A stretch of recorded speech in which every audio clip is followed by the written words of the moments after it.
What is up, y'all? Today we are back. We're talking about flipping again on the currency exchange. And I'm already ready to give a verdict about flipping on the currency exchange in Path of Exile 2. Is it good, medium, bad? It's good slash very good slash insane. I'm gonna go ahead and say it right now, everybody. Here we go. Flipping on the currency exchange in Path of Exile 2. I already said this for Path of Exile 1. I'm ready to say it for PoE 2. It's probably the best way to make currency in the game yet again. So basically, I'm gonna be happy in PoE 2. I was a little worried there for a sec because it's a little bit harder in PoE 2, I think. Okay, so without any further ado, let's do a quick bank check. Here's where I am sitting currently. My current liquid wealth, we've got 78 raw divines. We got about 450 chaos orbs. Divines are about 50 chaos a piece right now, so this is about 9 divines. So that's about 87 raw divines roughly. Plus Orb of Alchemies. I think I bought these for like around 300 to 400 a piece, so maybe that's 2 more divines. And then we've just got some random odds and ends, nothing too crazy. I've got some random other drops and other stashes, but I don't feel like I've really found too much of particular value. Most of my wealth is sitting here in the liquid wealth, and I did spend a fair amount on my gear. I've probably spent 10 divines or less on my gear, maybe 7 divines. So where does that leave us? Well, I made a video recently where I showed how I entered into the end game with about 7-ish divines of raw currency. That's probably how much I've spent on my gear, and then I've got about another 90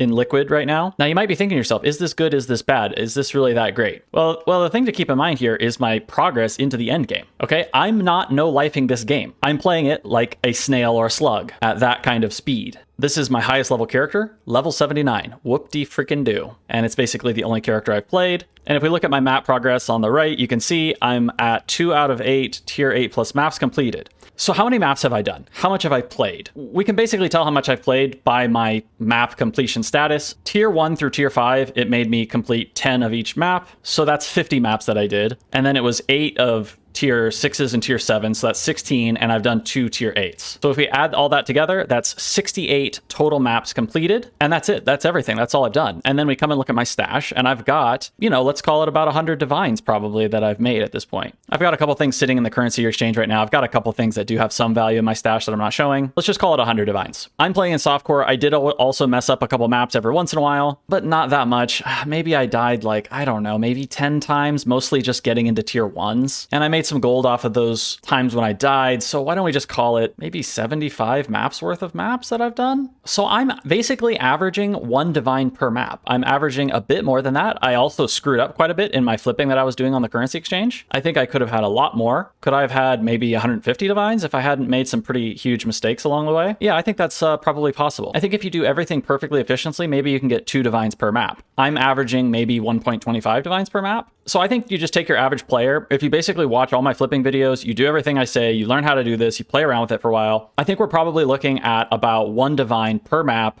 on the kind of very low conservative end. And I think we're looking at a profit of about 2 divines per map if you play kind of perfectly optimally and all your flipping is perfectly optimal, which I think should still be roughly in line with the previous PoE 2 flipping video that I made talking about my flipping up to during the campaign up until endgame, as far as how much gold you need to convert to a chaos orb or a divine orb or whatever. All right, so for the first time in this video, I want to actually talk a little bit about gold gain and at least how I've been doing gold gain. I'm not going to guarantee this is the best by any means, but here's where I'm at in getting gold from maps to be able to get 1 to 2 divines per map. So let's just run a tier 8 map since I'm on tier 8s right now. This is just a random, I think I alked this one. It's got, looks like 4 mods, my debut of me playing the game badly. And I'm gonna just go to a place where there's just nothing there, just a regular old savannah with nothing going on. So this is just about as average as it gets. There's just nothing special going on here. So I started out as a staff user. Sorry, the graphics aren't so great. I just got on my regular PC, which I'm not using GeForce Now, which I usually use. Actually, let's check and see how much gold I have starting this all out. Okay, so I'm starting these maps with about 7K gold. And the first thing you're gonna notice is my beautiful loot filter that I'm using. And as you watch these items drop with absolutely no filtering on them whatsoever, at least that's what it seems like, probably gonna ask yourself, oh my God, where can I get such a beautiful filter? This is like Elon Musk level gameplay that you're showing me right now. Well, this is a filter that I made myself. I started with that really basic NeverSync filter that was put out right when the game came out. And I just started slowly modifying it based on kind of what I wanted. With my goal being basically I want to pick up everything that drops in the game, so it doesn't really matter if it's highlighted or not. Now, obviously, as the game matures and the filters get better, which I think they're already way better now, I could probably go ahead and do this now. This is going to probably change, and I'll probably end up with something along the lines of the regular NeverSync filter, but I'm going to add a whole bunch of stuff to it. And the stuff that I'm going to add is going to be things like high... like high base item type white items. This is like the main way that I've been getting gold. So far, playing through this map just very leisurely. I really like this staff skill, the one where you charge up and hit him with the lightning attack. I just think it's actually like really fun. I actually think it might be pretty decent too. May actually be pretty powerful. Like, you pretty much can one-shot everything. Like, I don't have expensive gear, y'all, and I'm just one-shotting everything with a fully charged up attack, and I'm not even on a 6 link yet. Is it just me, or is it actually like a pretty good skill? And then, yeah, I just love this. My favorite thing is just freezing them. Really long freezes. And, of course, I'm dead making this video. Here we go. Whatever, no big deal. It doesn't matter. The point of this video is to show you how I'm making the gold.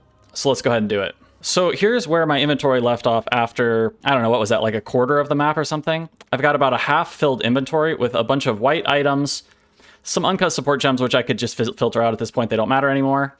I've got a couple waystones that dropped. And this is like a pretty average set of loot that I'm going to be getting from my filter. It's basically some specific white items that are really good for getting gold by alching them. So let's now go to Doriani, identify, and then buy, sell items. And then I'm just going to alch everything in my inventory for the most part. So we have a expert rogue armor. Okay, it currently sells for 385 gold. After we alch it, we have now gained about 2,400 gold by alching it.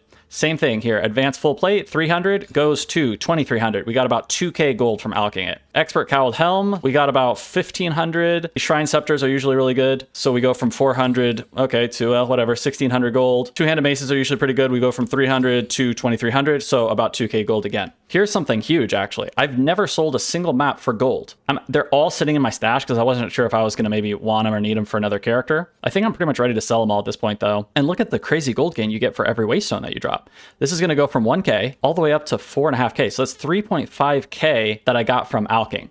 And for now, because I was still kind of early on, I would even do some Orb of Augmentations every once in a while. I'd come over here and, you know, if I had some random magic waystones, even here, look at the gold gain we're going to get. So we're going to go from 1,600 to 1,800. Okay, it wasn't very good. Let's try this one. From 1,600 to 1,800. Not so great. About 300 gold. But even 300 gold, like, that's basically a chaos orb. If you go look at my last video where I talked about my gold efficiency I was getting, my gold efficiency is still pretty much exactly the same as from the last video. Let me talk about that real quick. In the last video, I had something I called Flip S, my last flipping related video. And Flip S, which I have still been doing to this day, it's been like a month probably. I'm getting basically one chaos orb for every 400 gold. I'm probably going to update my loot filter to get rid of me doing any Orb of Augmentation stuff. But for now, I was even dropping some flasks and things like that. Flasks are not bad gold. Even magic flasks, you throw an Orb of Augmentation, it's often about 300, 400 gold you're getting just hitting the Orb of Augmentation on it. Selling it, it takes like 2 seconds. Every time you hit that, that's like a chaos orb. And it doesn't take any time, really. All right, so then we're going to basically go through and sell. So I started with about 7k gold. And after I sell everything here, we're already up to 20k gold. So I've just made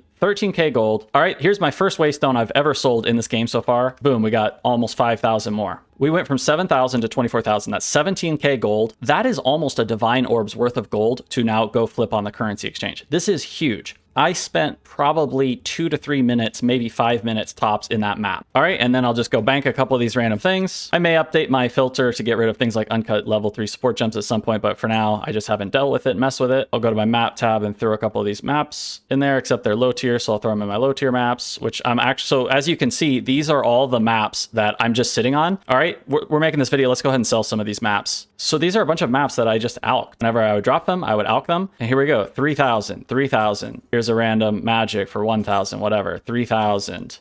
All of them are about 3,000 for these low tier 2, tier 3s. This is a huge amount of gold. In fact, if you wanted to go absolutely insane mode, you could probably just bulk buy random maps and rare maps. One of the few videos that I randomly saw recommended to me on YouTube for PoE2 gold related was PoE Guy made a video about how to get gold. And I think he actually mentioned this in that video. I saw it just in the intro, I think. And I feel like this is going to be like a crazy secret for people if you want to get to like insane levels of wealth from flipping on the currency exchange. In fact, it almost could be problematic, I think, because it lets you kind of go infinite. In PoE 1, the whole idea was that you can't just sit around doing this forever because you have to actually go earn the gold. But if you can just buy bulk maps for the right price, they give you so much crazy gold that, yeah, I honestly think this could be like a problem. I almost didn't even want to mention putting all these things together. And I actually think that that might be a reason why it's kind of hard to make currency on the currency exchange in PoE 2 versus PoE 1, because there's probably a bunch of people doing this right now, to be honest. And it's also just way easier to get gold in general from like tier 1 maps like I'm showing you. So that's basically what I do. I barely did any of that map. I made about 15K gold. So per map, you're probably making somewhere between 25 to 50,000 gold easily, I would say, doing what I'm showing here. Let me pull up my filter to give you some ideas what I've been working with. So here's my filter I've been using. If I scroll all the way from the top to the bottom, you'll see there's not really that much in it. I've basically hidden random crappy currency, low level currency, and it's basically all just hiding things. And pretty much everything I'm hiding is I went through each type of base item. So for example, quarterstaves and two-handed maces, they usually give pretty good gold. If I hit it with an alch, I'm gonna get like 2K gold probably, or maybe even more than that. So I'm only filtering like pretty low level, 48 base type. I don't know what you want to call this. I guess I'll call it drop level since that's what it's called. It's not the item level, it's like the base type, right? And I'm not so strict with these because they give really good gold when you alch them. Whereas things like, for example, one-handed maces and shields, I've noticed they don't give as good of gold whenever you alch them. So I'm a little bit stricter on one-handed maces and shields. As I continue playing through the game, I'll probably make another filter that's like a more of an end game filter where I'll be even a little bit more strict. And that's basically it. And you'll notice at the top here, I say basically I'm just going to get rid of nearly all magics because magics just aren't really worth picking up because all you can do is hit them with an augmentation orb and they just don't really give that great of gold. So I've gotten rid of pretty much all the magic items. I guess you could augment and regal them, but I think that's just going too far and it's not going to be time efficient. Maybe you could try to make an argument for it. I don't know. If there's anybody out there really interested in this, you like this idea, I will probably continue to refine this and then maybe I'll put out like a filter at some point where what I'm probably going to end up doing ultimately, I think, is take the Neversink filter and I'll have like a block that's kind of like this that you can just add where instead of me hiding low level stuff, it's going to just have like show certain two-handed maces and certain staves and things like that you'll then alch whenever you find them. I've also probably, to be honest, I've missed out on a lot of things like the items that are the good chance orb bases. I just haven't even messed with it at all yet. So I probably still could have made a decent amount more. I probably would have found a couple of those along the way, but I've just been playing mostly blind, so I don't really care at this point, and I'm rich enough. I mean, 100 divine orbs is plenty for me, I'm pretty sure, to do what I want to do. Okay, so then let's finish off with the final piece of the puzzle, which is these alchemy orbs. As you'll notice, I've got about 700 alchemy orbs. These are not dropping for me. I'm going out and I'm buying these. Now, don't buy these on the currency exchange because the gold cost is just so crazy. It's going to eat up so much gold. It's just not worth it, in my opinion. So what you're going to want to do instead is you're going to want to come to the PoE2 trade site. And I just pulled this up a second ago. I hope this one is still here. Somebody was actually selling 700 orbs of alchemy per divine, which is absolutely insane. I've never seen that before. Let's see if it's still there. Okay, that's gone. So I don't know if he sold out or he probably just listed it wrong. So this looks like about what I think you can expect. It's a little bit later in the league. Earlier in the league, I was paying more like one divine for like maybe 300 orb of alchemies. So you're going to go to the PoE2 trade site. If you wanted to try a strategy like what I'm showing, you're going to basically buy, hundreds or even thousands of orb of alchemy if you're playing a lot. After I'm done filming this video, I'll probably buy like 1 or 2 stacks off of these guys to stock up a little bit again. And then you basically drop a bunch of these really good white items that when you alch them, you always get about 2K gold every single time. And this is going to skyrocket your gold gain like absolutely like crazy. I'm actually kind of wondering if anybody out there is doing anything like this. I don't think I've really seen people talking about it.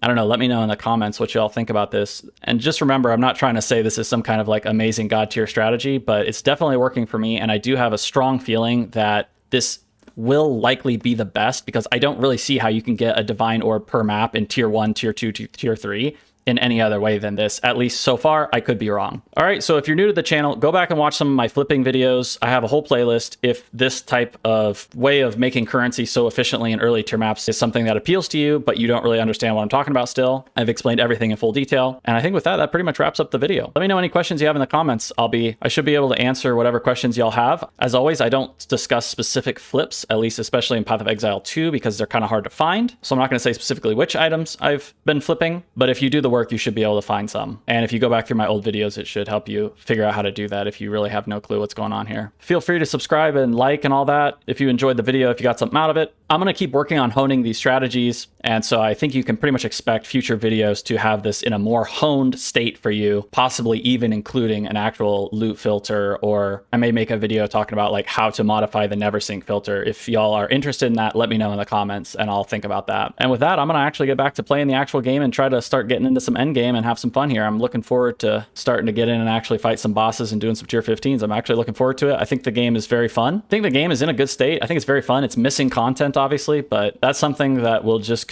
gradually get addressed over time. All right, I'll see y'all in the next video.